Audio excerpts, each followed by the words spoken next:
Olá, bom dia a todos e todas que nos assistem nesta manhã de domingo. Eu sou o pastor Irênio Silveira Chaves e este é o programa de estudo bíblico à distância da Igreja Batista da Orla Oceânica.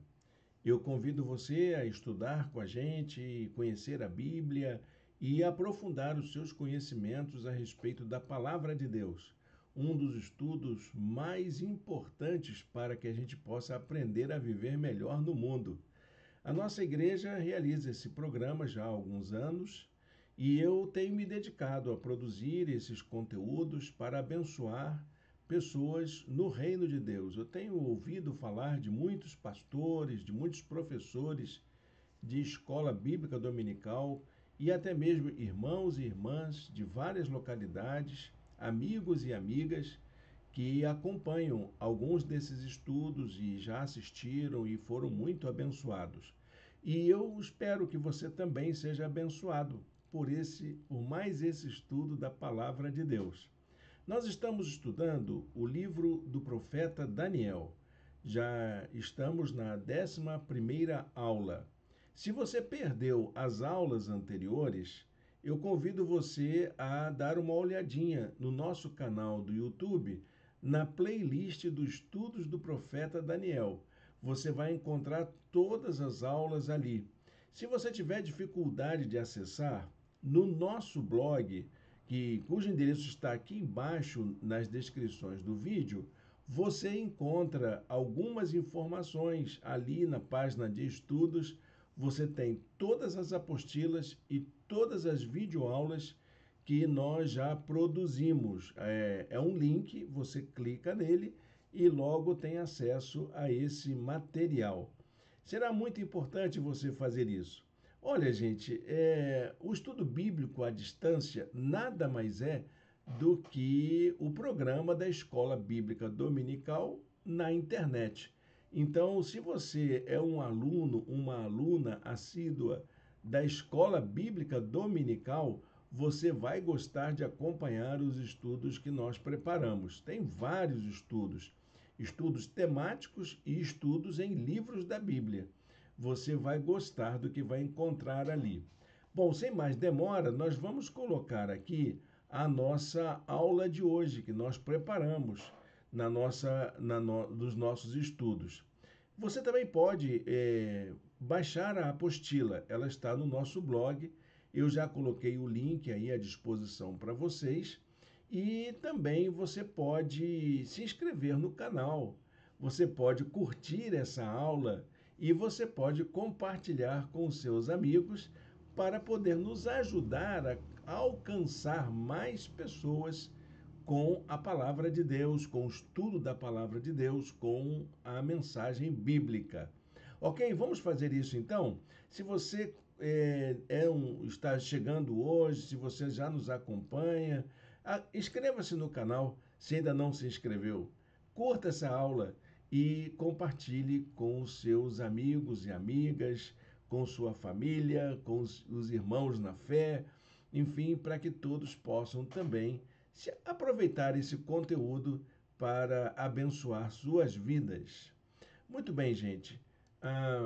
A nossa aula de hoje vai se basear, mais uma vez, no livro do profeta Daniel, em que nós estamos estudando a respeito da relação entre fé e cultura, entre fé e vida social, principalmente nessa hostilidade que existe na sociedade de um modo geral ao conteúdo da palavra de Deus. A sociedade que nós vivemos, embora ela até se intitule cristã, como é o caso do Brasil, que tem uma grande maioria de pessoas cristãs, na verdade ela não é orientada pelos princípios bíblicos conforme nós encontramos nas Escrituras, porque não é nossa cultura. A nossa cultura é outra. A cultura do povo hebreu, do povo judeu, também é outra. Então, o que nós encontramos? Nós encontramos pessoas que viveram a sua fé lá no contexto da sua cultura e a gente precisa aprender a conviver com ela aqui na nossa cultura. É isso que fazemos no estudo da Palavra de Deus. A nossa aula de hoje, ela já avança um pouquinho, porque já chegou no capítulo, na lição de número 11. Nós vamos falar dos sinais dos tempos. E essas relações dos sinais dos tempos com uma interpretação histórica.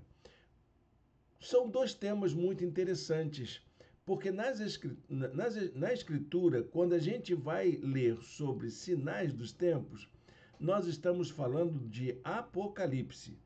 E se nós falamos de um método de interpretação da história, nós estamos falando de escatologia. Então, a nossa aula de hoje vai tratar um pouco dessa área teológica, que é a área apocalíptica e a área escatológica. Ah, mas não são a mesma coisa? Elas estão interrelacionadas, mas são temas diferentes, são formas diferentes de ver aí o estudo da palavra de Deus, tá bom? Você vai entender isso hoje na nossa aula, para que você possa acompanhar aí e crescer pessoalmente no conhecimento da palavra de Deus. Muito bem, gente. O capítulo que nós vamos estudar diz respeito a essa interpretação histórica que Daniel faz a respeito do momento que ele vivia. E eu escolhi esse versículo para lembrar a gente que a revelação de Deus é algo que acontece, ela é uma realidade. Daniel 11:2 diz assim: Agora, pois, vou dar-lhe a conhecer a verdade. Eu tenho muito medo de usar a palavra verdade, porque a palavra verdade, ela não é um direito que qualquer ser humano tem. Quem estava falando isso para Daniel era o mensageiro de Deus, aquele que a gente viu na aula passada, que se identificava com a pessoa de Cristo. Ele sim pode dizer: Eu sou o caminho, a verdade e a vida. Tirando Jesus, ninguém, nenhum ser humano pode dizer assim: Eu vou falar a verdade. Não fala a verdade, não é a verdade. Pode ser, é claro, uma vez na faculdade a gente estava perguntando, indagando, né? Fazendo a pergunta de Pilatos para Jesus: o que é a verdade? O que é a verdade? E aí olharam para mim como professor de filosofia e eu tive que dizer: olha, existem várias formas de você entender a verdade. A maior parte entende que a verdade é o conhecimento que corresponde ao real. Mas pensa bem, como é que a gente vê o real? Aí então deu um nó na cabeça de todo mundo. E aí uma professora de literatura, ela disse o seguinte: eu não sabia que a verdade tinha tantos aspectos, que era possível a gente olhar a verdade por outros olhares. E é verdade isso, gente. Nós não conhecemos a verdade tal como a realidade, o real, tal como ele é, e sim como nossa mentalidade, como nossa cabeça, nosso pensamento consegue alcançar. E todo mundo sabe que a nossa maneira de pensar é orientada pela cultura que nós participamos, pelo modo como fomos construídos como sujeitos, como pessoas, como cidadãos. A gente tem uma formação, uma história, temos um arcabouço em nossa vida que orienta a maneira como a gente olha a realidade. E então, quando a gente fala de verdade, a gente precisa sempre olhar pelo viés da relatividade. Sempre pelo viés da relatividade. Ah, Irene, você está fazendo relativismo. Eu não falei relativismo, falei? Eu falei relatividade. Relativismo é uma coisa, relatividade é outra coisa. Relativismo é você tratar tudo a partir de uma relação. E isso tem muito a ver com aspectos de olhares distintos. Mas quando a gente fala de relatividade, a gente está falando de um princípio da física. A física, ela desenvolveu uma ideia, é uma ciência natural, ela desenvolveu a ideia de que, por exemplo, uma velocidade nem sempre é igual para dois corpos em movimento. Olha, se isso é possível na física, também é possível no conhecimento, no pensamento, essa coisa de você pensar de um modo e a realidade ser outra. Eu gosto muito da ideia filosófica para que a gente possa tratar com o conhecimento.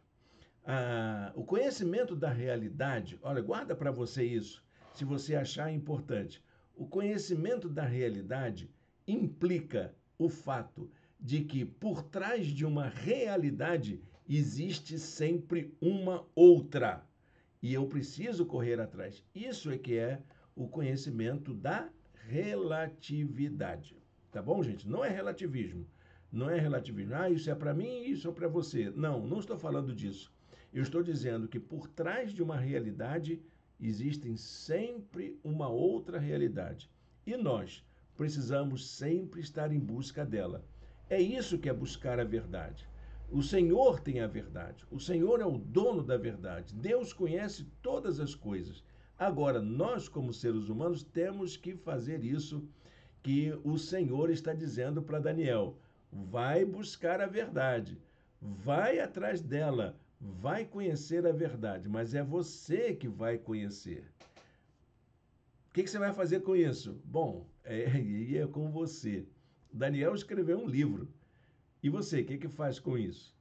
Então, a gente pensar nisso é muito importante. Por isso que o estudo de hoje vai tratar dessa questão tão importante que é o conhecimento dos tempos, da interpretação da realidade, o modo como entendemos o mundo em que vivemos. Bom, o texto base da nossa lição de hoje é o capítulo 11 de Daniel. Nós vamos estudar todo o capítulo 11, menos o versículo 1, porque nós já vimos na aula passada que ele encerra uma sequência da quarta visão. Nós aqui estamos agora também fechando essa compreensão. Espera aí, agora que você sabe que tem aí uma oração sendo respondida, tem um Deus cuidando da história, vamos saber o que está por acontecer. Daniel 11, de 2 a 45, é o texto base da nossa aula. Bom, gente, vamos ao conteúdo. Já falei um pouquinho demais das minhas elucubrações filosóficas. Se você quiser conversar um dia sobre isso, eu estarei à disposição para a gente trocar ideia, para a gente conversar um pouco mais sobre isso. Ok? Deixa uma mensagem, me chama para um bate-papo, isso vai ser bom para todos nós. Bom, ao final da quarta visão, então, o Senhor, aquele ser majestoso, elegantíssimo, que aparece para Daniel, revela uma compreensão mais ampla dos eventos futuros. Daniel era um diplomata. Ele era alguém que vivia no palácio, era alguém ligado ao poder. E mesmo ele poderia ter uma visão bastante limitada do que estava acontecendo no mundo, envolvendo o Império Persa, onde ele estava servindo.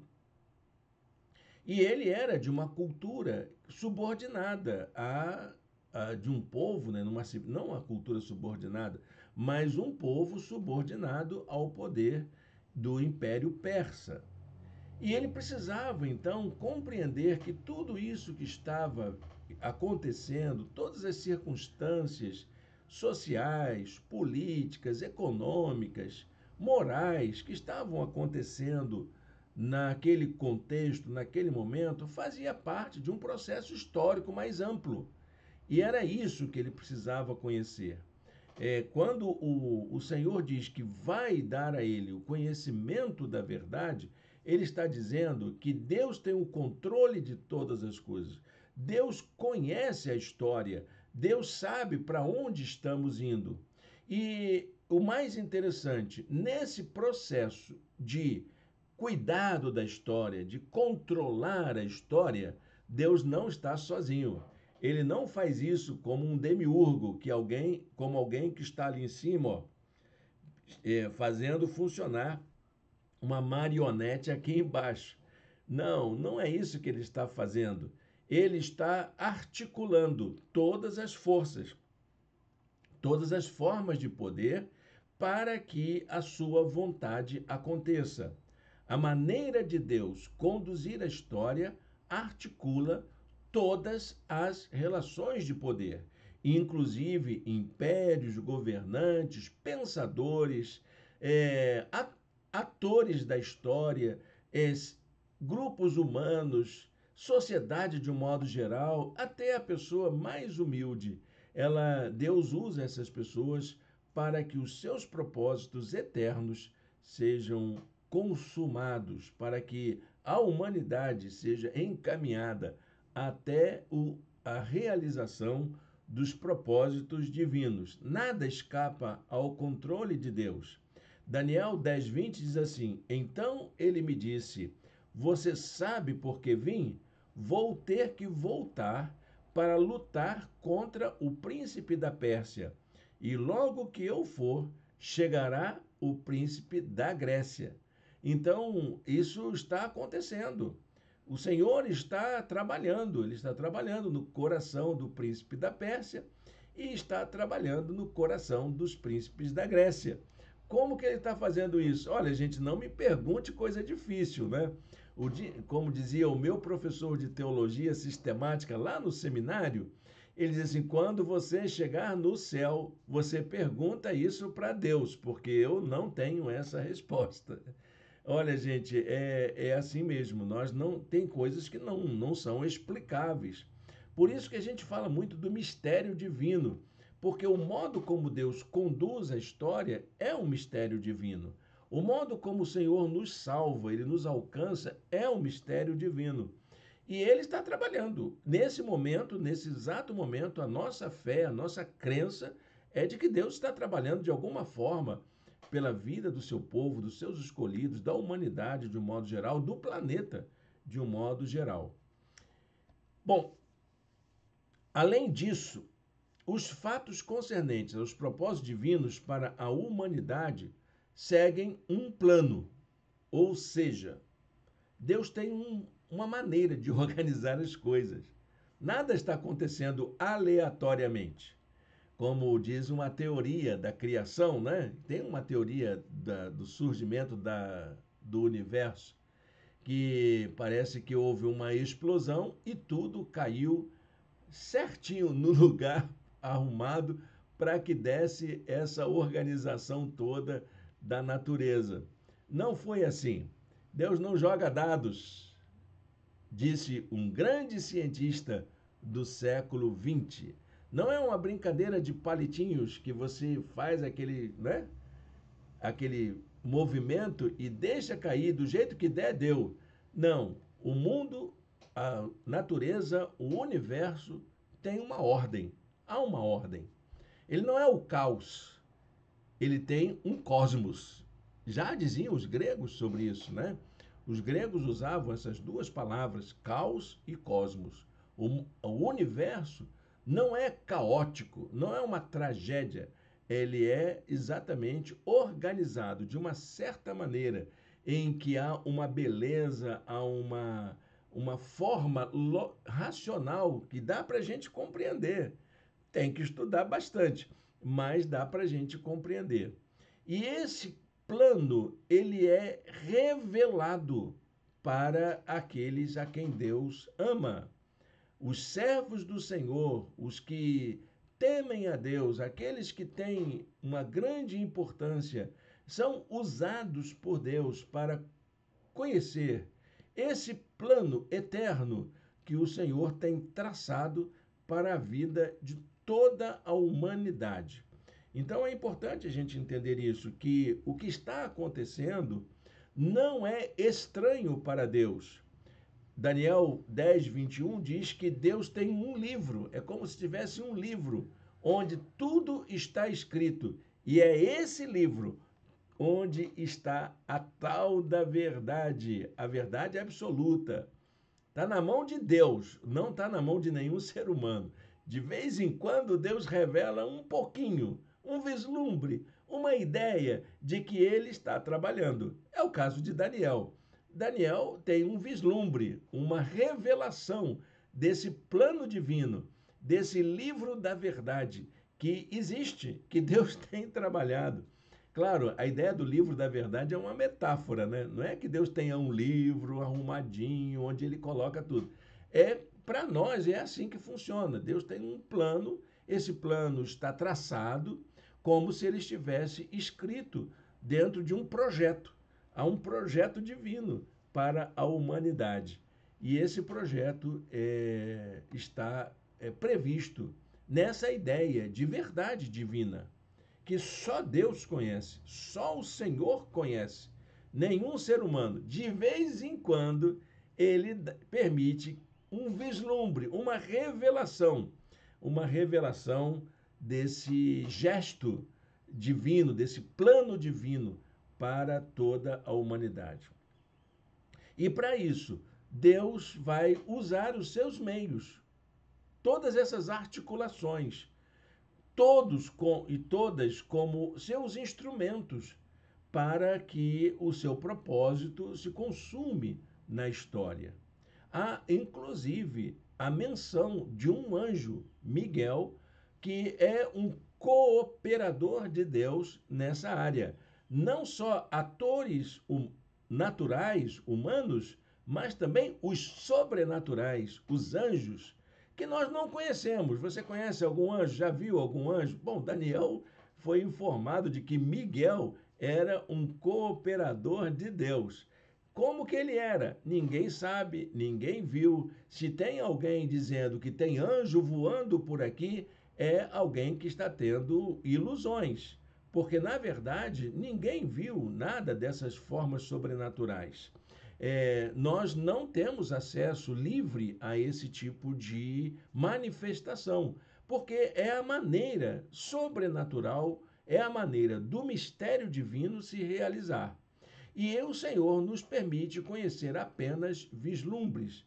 Sim, há experiências de homens e mulheres que viram criaturas celestes, mas, olha, gente, não é referência para a gente fazer uma teologia sobre as criaturas celestes.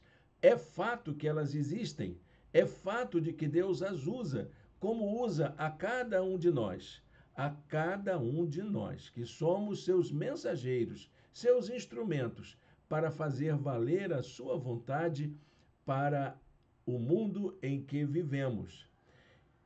Daniel 10, 21 diz assim: e nessa luta ninguém me ajuda contra eles, senão Miguel, o príncipe de vocês.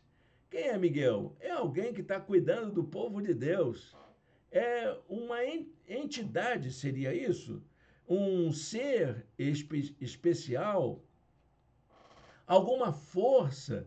Eu não sei quem é Miguel, eu nunca vi Miguel. Eu sei que há alguém que cuida da gente.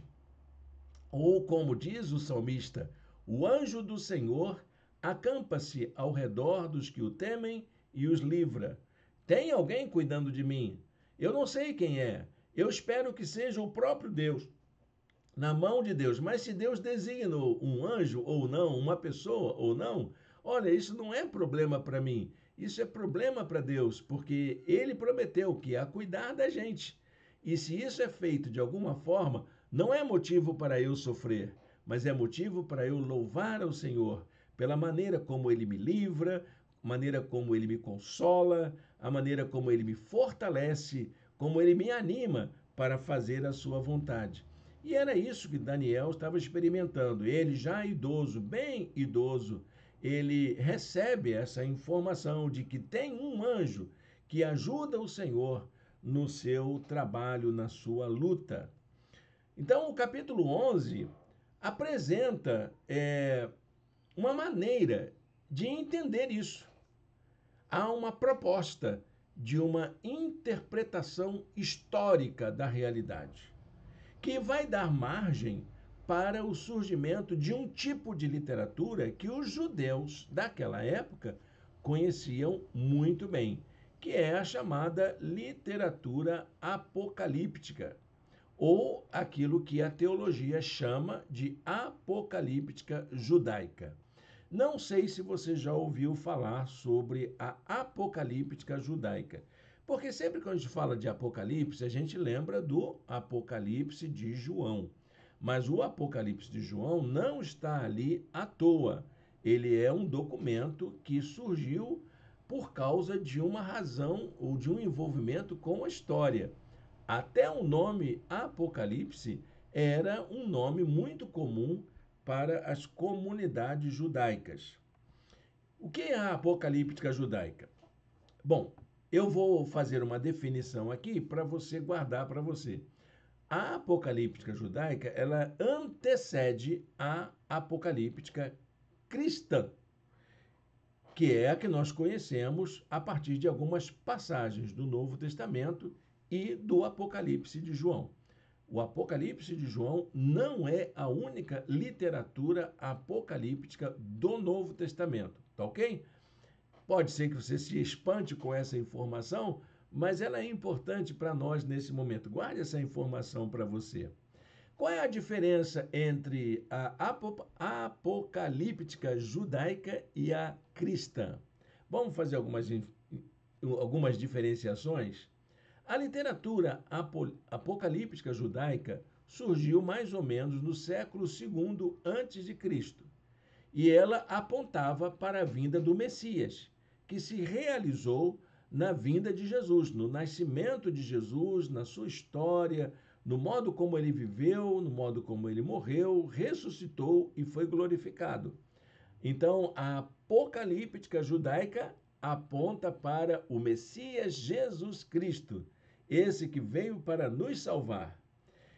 A apocalíptica cristã, ela aponta para a segunda vinda de Cristo, que o Novo Testamento chama de parousia.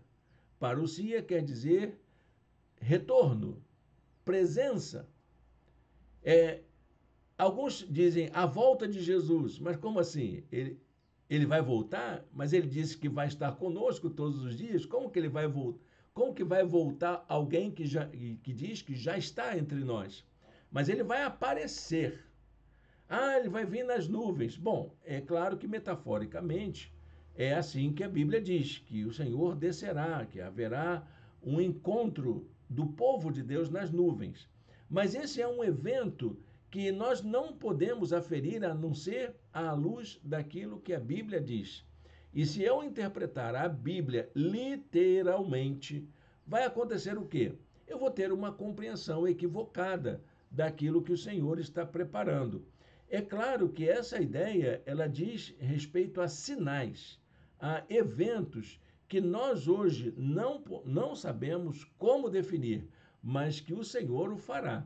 E esse nome, parousia, talvez seja o nome que melhor atenderia à expectativa do povo de Deus para a aparição de Jesus, ou a presença visível de Jesus entre nós. Bom, o termo segunda vinda é o termo que mais se usa e nós vamos deixar aí, então, essa ideia de segunda vinda ou segunda visão, esse segundo vislumbre da presença do Senhor entre nós, da próxima vez, de uma vez para sempre, a gente vai contemplar o Senhor eternamente. Muito bem. Essa forma de compreender a história, né? Você tem entre os judeus a ideia de que virá um Messias redentor. Haverá alguém que vai redimir Israel, que vai salvar Israel. Então, essa ideia, ela produziu um tipo de literatura. Fez uso de muitos símbolos e metáforas que foram característicos da apocalíptica judaica. E esses símbolos, essas metáforas, essa mensagem passada pela literatura apocalíptica era para consolar as pessoas, para encorajar as pessoas, para estimular as pessoas a viverem a fé no meio de uma cultura hostil. Então, em tempos de grande perseguição, Deus permite que homens e mulheres escrevam coisas, inspira, revela, para que possam ser fortalecidas, consoladas e cuidadas para poder resistir no tempo da perseguição. Era então uma literatura de resistência que aconteceu por volta do século II antes da Era Comum ou antes de Cristo. Então é um documento, é uma forma de escrever, né, uma literatura que produziu uma mentalidade, que era aquela que estimulava as pessoas a lutarem pela sua fé, pela sua crença, pela sua cultura, em meio a um ambiente totalmente de perseguição, de afronta, de ameaça, como nós vamos ver nessa nossa aula de hoje. Então, o termo Apocalipse, ele é uma palavra de origem grega. E a tradução literal para o termo Apocalipse é tirar o véu, é desvelar, é apresentar aquilo que está encoberto. É o mesmo que revelar ou contar um segredo. Tanto que o livro Apocalipse em inglês não é chamado de Apocalipse. O português conservou a palavra grega, que dá a ideia. Mas em inglês, por exemplo, você vai encontrar a palavra revelation, que é a revelação, que é o apocalipse da gente. Então, essa literatura apocalíptica era uma literatura que procurava apresentar o que estava por detrás da realidade vista pelas pessoas. O que eu estou vendo é perseguição, mas, na verdade, por detrás dessa perseguição tem um Deus trabalhando. E no tempo certo, Deus vai fazer a sua vontade acontecer. Existem várias literaturas desse tipo. No Antigo Testamento também tem outros conteúdos apocalípticos. Vejam quais são as literaturas apocalípticas que existem no Antigo Testamento. No livro de Ezequiel, capítulos 37 a 48, e o livro do profeta Zacarias, nos capítulos de 1 a 7. Então, existe também vários outros livros da apocalíptica judaica que são considerados literatura deuterocanônica. É uma palavra nova, né? Deuterocanônico quer dizer de um outro cânon. Eles não são tratados como livros sagrados, mas eles são importantes para conhecermos a história dessa revelação divina através da apocalíptica judaica. Então você tem os livros de 1º e 2º Macabeus, que vai fazer parte do cânon católico. Você pega a Bíblia católica, você encontra esses livros deuterocanônicos. Muitos protestantes chamam como livros apócrifos, mas eles não são apócrifos. Eles são deuterocanônicos. Essa é a palavra certa para poder utilizar. Por que nós, protestantes, não utilizamos os livros deuterocanônicos em nossa Bíblia? Porque a Bíblia judaica ou a Bíblia hebraica, ela não contemplava esses livros. Então, a igreja protestante, ela adota a Bíblia hebraica. E o Vaticano, sim, é que depois de um certo tempo, ele entendeu, através dos seus estudos, que esses livros deuterocanônicos são importantes para conhecer a história do povo de Deus, do povo hebreu, povo judeu, naquele período que conhecemos como período interbíblico. Tem vários livros que são apócrifos e que, além de apócrifos, eles não fazem parte de cânon nenhum e foram descobertos mais recentemente. Temos, por exemplo, Segredo de Enoque, Livro dos Jubileus, 3ª e 4ª Esdras, Apocalipse de Baruque, entre outros livros que existem. Alguns são chamados de pseudepígrafos, mas, na verdade, todos eles são literaturas apócrifas. Aí sim, o termo apócrifo se ajusta bem. Então, quem estuda, por exemplo, a literatura desse período sabe que devemos classificar os livros em deuterocanônicos, apócrifos e pseudepígrafos. Quer conhecer um pouquinho disso? Aqui no nosso canal nós temos um curso sobre interpretação bíblica. Você pode dar uma olhadinha lá, ver a aula sobre hermenêutica bíblica. Você vai gostar dessa ideia. É uma aula muito importante para entendermos o conteúdo da palavra de Deus. O outro conteúdo muito importante está num e-book que eu escrevi, está disponível no site da Amazon. Mas eu não sou vendedor de livros. Se você quiser stalkear minha vida, vai encontrar esse material de estudo bíblico onde tem essas informações sobre a formação da revelação de Deus para nós através das Escrituras. O Novo Testamento tem literatura apocalíptica? Tem, é o Apocalipse de João, mas não somente ele. O Apocalipse de João ele é formado a partir do uso que João, o apóstolo do amor, fez das metáforas e símbolos que ele encontra na apocalíptica judaica. Então, essas metáforas e símbolos ajudaram a entender que Deus tem um plano para o seu povo, para a sua igreja. E essa história caminha para um fim, mas não só o Apocalipse. Há outras passagens também. Por exemplo, nos discursos de Jesus, Mateus 24, 25, Marcos 13 e Lucas 21, você vai encontrar também um pouco dessas metáforas apocalípticas, que Jesus faz uso delas no seu discurso. Temos o ensino apostólico de 2 Tessalonicenses, capítulo 2, versos de 1 a 12.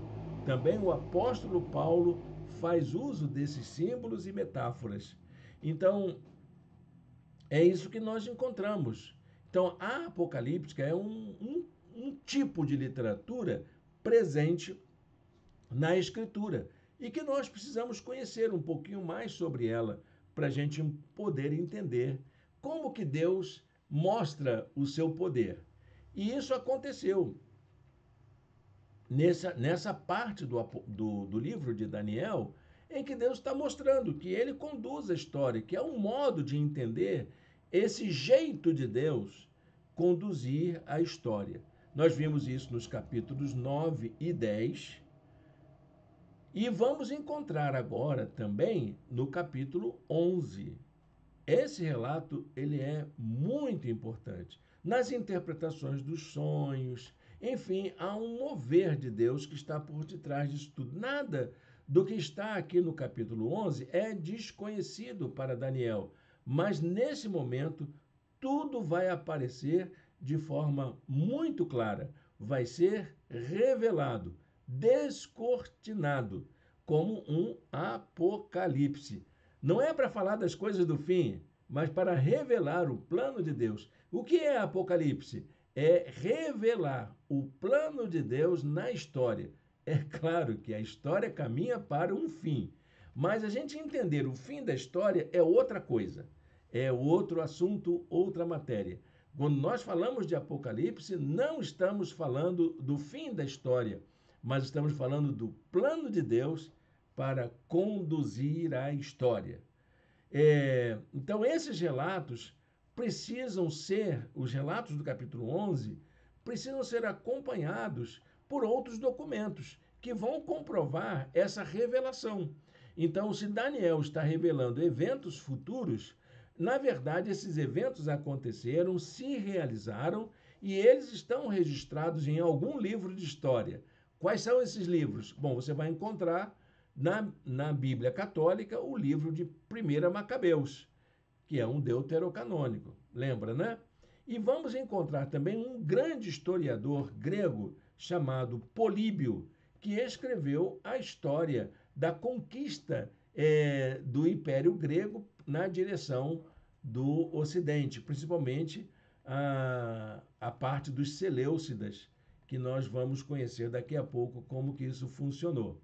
Todos esses historiadores, tanto o que registrou Macabeus quanto Políbio, são do século II antes da Era Comum, antes de Cristo. Então, por essa razão, alguns comentaristas estudiosos de Daniel entendem que essa parte do livro, do capítulo 11 em diante, foi escrita por alguém depois de Daniel, não foi escrita por Daniel. E muito provavelmente essa parte, capítulo 11 e capítulo 12, foi escrito no século II antes da Era Comum. Se é verdade isso, eu não sei.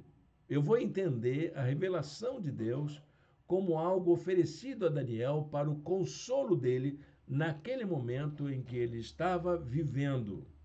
Então, os relatos desses fatos históricos futuros para Daniel, como eu vou entender aqui, servem para se ter uma compreensão clara sobre o chamado período interbíblico.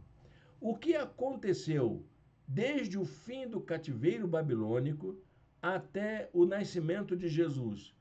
A Bíblia não conta essa história, não há registro histórico na Bíblia hebraica, mas há os autores, há os pesquisadores, há os historiadores que foram também trabalhados, foram usados por Deus, vamos dizer assim, não é? Para trazer esse conhecimento para nós. E é isso que nós vamos ver. Nessa parte, no capítulo 11, existem várias referências históricas. E eu vou fazer aqui somente o apontamento delas para que a gente conheça como que a história se deu e como ela está registrada por Daniel. Ele começa dizendo dos outros reis da Pérsia, no versículo 2. Depois do reinado de Dario, outros 4 governantes iriam suceder a ele entre os anos 530 e 465. Seus nomes: Cambises, que era filho de Ciro, Pseudo-Esmerdis, Dario, Estaspes e Xerxes. Xerxes é conhecido da Bíblia. Ele é o famoso Assuero, citado no livro de Esther. No versículo 3, você encontra a expressão o rei guerreiro. É uma referência a Alexandre o Grande, o grande governante grego que expandiu o Império Grego até a região da Mesopotâmia. Então, ele viveu entre os anos 332 e 323 antes da Era Comum. Alexandre conquistou a Síria, conquistou o Egito e conquistou a Pérsia. E isso tudo aconteceu entre os anos 334, quando ele ainda era general, até o ano 330, quando ele já era imperador. Vamos encontrar no versículo 4 a expressão os 4 ventos do céu. É uma referência aos sucessores de Alexandre o Grande. Alexandre não tinha descendentes, por isso ele não criou uma dinastia. Depois da sua morte, em 323 antes da Era Comum, o grande império grego foi dividido entre seus 4 generais. Então temos Seleuco, que governou a Síria e a Pérsia, dando início ao período Seleucida, o Ptolomeu, que ficou com o Egito, e aí nós falamos do Império dos Ptolomeus, o Lisímaco, que ficou com a Trácia e a Ásia Menor, e Cassandro, que ficou com a Macedônia e a Grécia. Então, esses 4 impérios são os 4 ventos do céu. Se você olhar direitinho, vai dar norte, sul, leste e oeste. Bem divididinho, para que cada um general não brigasse com o outro. No versículos de 5 a 8, nós vamos encontrar essa referência dos 4 impérios, os do norte e do sul, que ficaram com maior referência com a história bíblica, ou a história do povo de Deus. Foram os que mais se relacionaram com os judeus, que é a parte que nos interessa. Então, vai falar das relações entre os reinos do norte e do sul, que era a relação entre os sucessores de Seleucida e de Seleuco e Ptolomeu, que deu os Seleucidas e os Ptolomeus. Então, há arranjos de casamento, há contratos, há traições, há toda uma sorte de ações, né, de guerras, traições e assassinatos que vão acontecer entre o ano 304 e 221 antes da Era Comum. Então, ora um império governava, ora era o outro, ora era o norte, ora era o sul. Então, eles se sucediam. E quando um brigava com o outro, os judeus sempre pagavam o preço. Eles tinham que passar pela Palestina para poder um atacar o outro. Nos versos de 9 a 12, nós vamos encontrar uma expressão curiosa, que é uma inundação irresistível. Quando o Egito exerceu seu poder sobre o norte, quando o reino do sul, os Ptolomeus, dominaram os Seleucidas, eles fizeram com que a fronteira do Egito chegasse até a Síria. E houve um governante Seleucida da Síria que reagiu. Ele fez com que um grande exército se reunisse, que era comparado a uma inundação irresistível, que forçou os Ptolomeus a recuarem até o sul de Israel, a região do Sinai. Então, eles tiveram que recuar. Isso foi entre os anos 219 e 217 antes da Era Comum. Nos versos 13 a 17, vamos encontrar a referência a uma rebelião e a uma violência contra essa rebelião. É uma referência à resistência que os judeus se cansaram dessas idas e vindas. Ora era o Seleucida, ora o Ptolomeu. Quem é que manda nesse negócio? Então eles se cansaram e promoveram uma grande rebelião. Ela se rebelou contra os Ptolomeus. E isso era alguma coisa que marcou muito a história da resistência. Eles tiveram que demonstrar a sua insatisfação. Só que, ao se rebelarem, eles sofreram duras consequências, duras repressões, muita violência, que foi do ano 221 a 199 antes da Era Comum. Nos versos 18 a 20, nós vamos encontrar a expressão um comandante arrogante. Nós já falamos sobre ele em uma outra aula, que é uma referência a Seleuco IV Filopator, que era filho de Antíoco III, um Seleucida do Reino do Norte, da Síria, que era um corrupto, um cobrador de imposto feroz e que se tornou uma pessoa bastante nefasta para a relação com os judeus. Para que ele pudesse exercer o seu poder melhor, ele se aproxima do Império Romano. Isso acontece entre 187 e 176 antes da Era Comum. E aí entra a referência a Antíoco IV Epifânio, que também já falamos anteriormente, que é chamado aqui de um ser desprezível. Era isso mesmo. Antíoco Epifânio era um ser desprezível. Está nos versos 21 a 32. Ele gasta bastante tinta para falar desse déspota, desse tirano que marcou muito a relação do povo de Deus. É um governante tirano, perverso e que impôs uma severa perseguição aos judeus com a profanação do templo no ano 167 antes da Era Comum.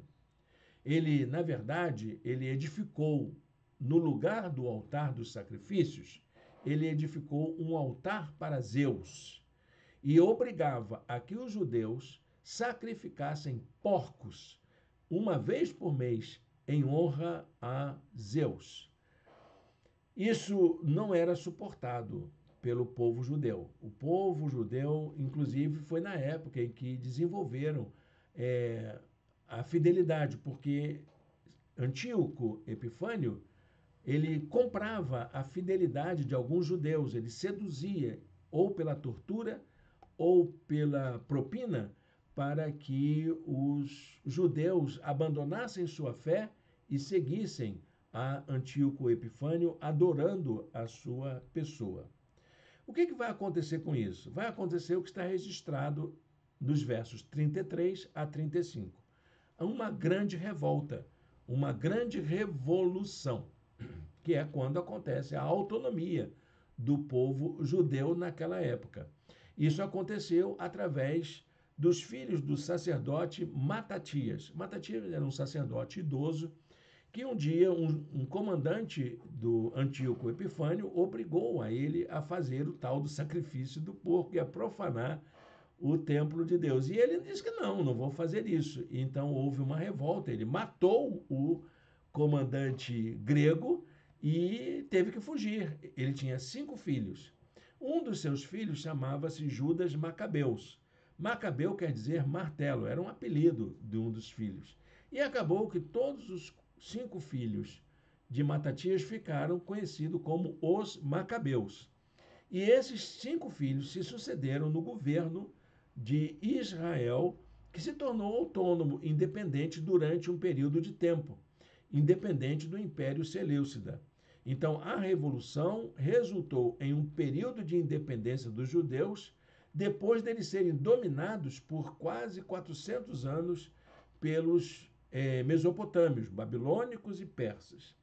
Então, houve um período de independência, que foi do ano 160 e alguma coisa, quando eles, inclusive, reformaram o templo, até o ano 60, mais ou menos, quando os romanos chegaram. Dos versos 36 a 39, Daniel vai falar sobre um reinado contra Deus, que é o que Antíoco Epifânio vai fazer. No final do seu reinado, ele fazia o que dava na cabeça dele. Ele se auto-intitulava como Deus. E ele se volta contra tudo aquilo que fosse divindade. Não tinha respeito à crença e aos costumes de nenhum povo dominado, inclusive dos judeus. Mas os judeus estavam fortalecidos naquela época e Antíoco Epifânio morreu exatamente naquele ano em que os Macabeus começaram a governar. Se eu não me engano, foi o ano 163 antes da Era Comum. O tempo do fim. O fim do domínio, que é a parte final dessa revelação, dos versos 40 a 45.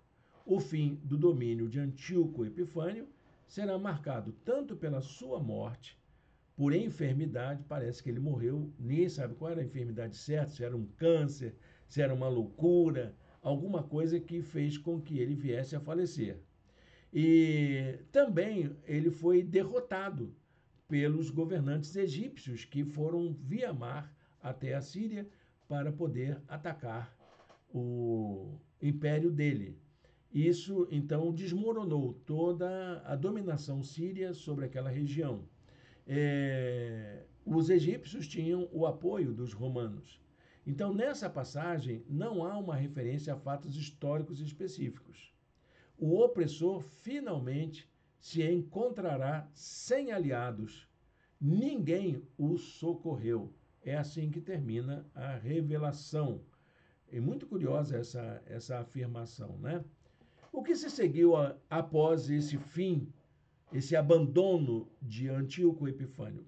O que aconteceu foi a continuidade do governo macabeu, do domínio macabeu, do período macabeu sobre Israel, e também a chegada dos romanos no ano 67, quando os romanos finalmente chegam e dominam a região e governam, tanto que quando Jesus nasce, ele está ali sendo governado. A chegada dos romanos fez parte de um acordo político entre um sucessor de um Antíoco, que era Herodes. Herodes, então, ele negocia com os romanos e ele se torna o governante da região, mas com um procônsul, que era enviado por Roma. Era o período da chamada Pax Romana. Então, esse período foi marcado por esse momento. Agora, a grande pergunta é, se é a revelação dos fatos futuros, por que a revelação termina em Antíoco Epifânio e não a partir dele? Por que não fala do governo dos Macabeus? Por que não existe uma metáfora, alguma coisa que fale sobre isso? Por que não tem uma referência aos romanos específica? porque não era esse o propósito. O propósito era fortalecer as pessoas para que elas se mantivessem unidas até a chegada do período dos Macabeus. Essa é a minha compreensão histórica, era isso para isso que servia essa revelação, para fortalecer os judeus, para se manterem unidos e resistirem no tempo da grande perseguição. O que a gente aprende com isso? O que essa literatura apocalíptica nos ensina? Bom, eu vou passar aqui algumas dessas lições. Vou passar rapidamente, porque nós já estamos chegando ao final do nosso horário da aula.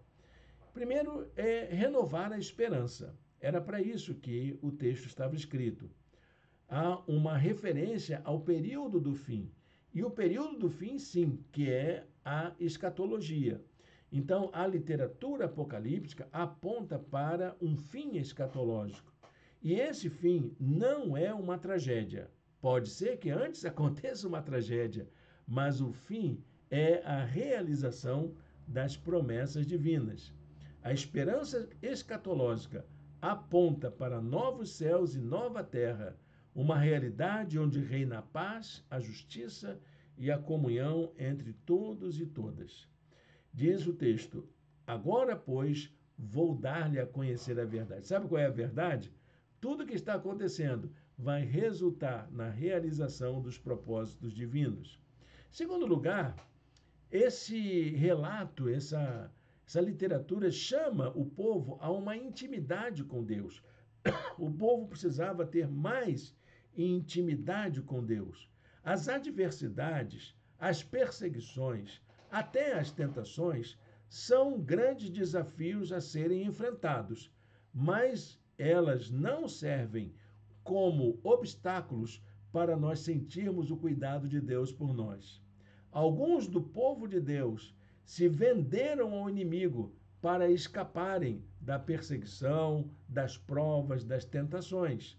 Mas é sinal de que deixaram a sua vida de intimidade com Deus. Para resistir no dia mau, é preciso desenvolver uma relação de intimidade com Deus. Daniel 11:32 diz: mas o povo que conhece o seu Deus resistirá com firmeza. Amém? Dia mau vem, viu, meu querido, minha querida? Mas para a gente resistir no dia mau, é preciso conhecer intimamente quem Deus é e o que ele faz por nós. Em terceiro lugar, nós vamos encontrar o encorajamento diante das injustiças, porque viver num mundo desse tipo, a gente sofre várias opressões de várias naturezas, injustiças, desigualdade. Como que a gente enfrenta isso tudo? É pelo esclarecimento, pelo discernimento a respeito das causas e consequências da maldade presentes no mundo. Essa é a única alternativa para encontrar forças para resistir. Saber por que eu sofro, por que me é imposta tanta aflição, tanta desigualdade, tanta injustiça. Diz o texto de 11:33, aqueles que são sábios instruirão a muitos. E, em último lugar, as circunstâncias difíceis são oportunidades para que a gente possa ser aperfeiçoado. O lugar da provação nem sempre é um lugar ruim. Ele pode ser um lugar de consolo.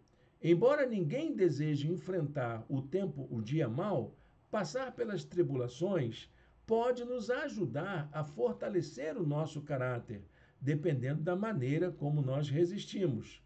Alguns dos sábios tropeçarão para que sejam refinados, purificados e alvejados até a época do fim, pois isso só virá no tempo determinado. Daniel 11:35. Agora sim que é o finalmente, uma nova perspectiva sobre o futuro. A literatura apocalíptica aborda a história numa perspectiva escatológica. Lembra que eu falei da diferença entre apocalíptico e escatológico? Escatológico é um método de entender a história. é um modo de interpretar a história. A história caminha para um fim, haverá um fim. E o Apocalipse é uma literatura para consolar a gente e nos fortalecer para esse fim planejado por Deus. Escatologia vem do grego eschaton, que quer dizer fim. Portanto, é o estudo sobre as coisas do fim.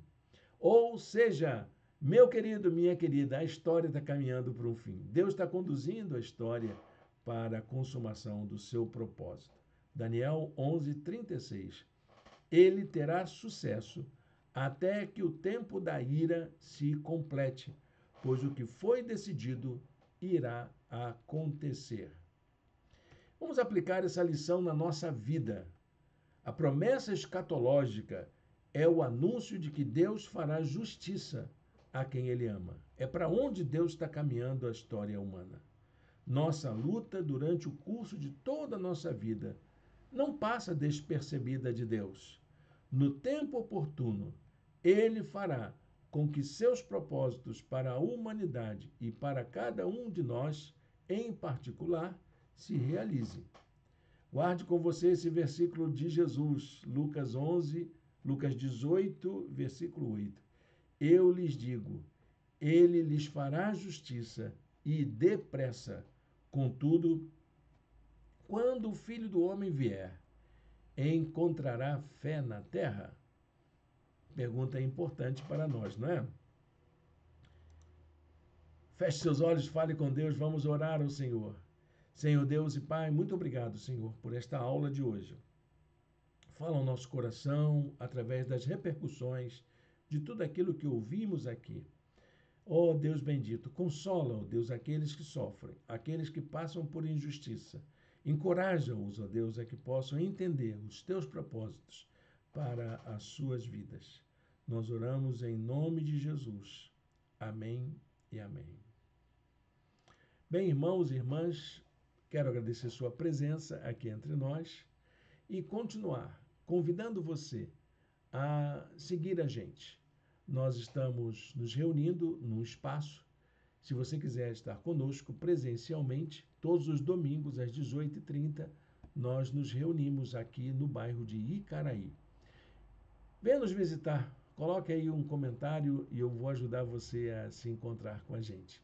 Deus o abençoe, um domingo de paz e de alegria na presença do nosso Deus.